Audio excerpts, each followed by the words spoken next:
સુરતમાં બનશે રાજ્યની પ્રથમ ફાયર સેફ્ટી એકેડેમી, જેથી નાગપુર પરની નિર્ભરતા ઘટશે।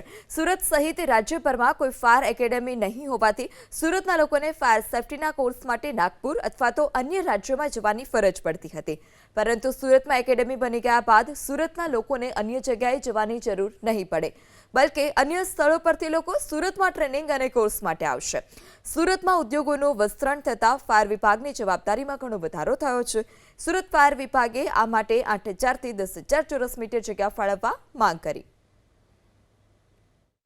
गुजरात रीजन में कोई भी अभी रीजनल ट्रेनिंग सेंटर नहीं है एनएफएससी का नागपुर का, तो हम लोग विचार ये कर रहे हैं कि यहाँ पर गुजरात में रीजनल ट्रेनिंग सेंटर सूरत में बनाने के लिए यहाँ पे जो नागपुर से कोर्सेज वगैरह रन होते हैं सब फायर ऑफिसर वगैरह के, तो यहाँ रन हो सके। यहाँ पे हमारे जो गुजरात के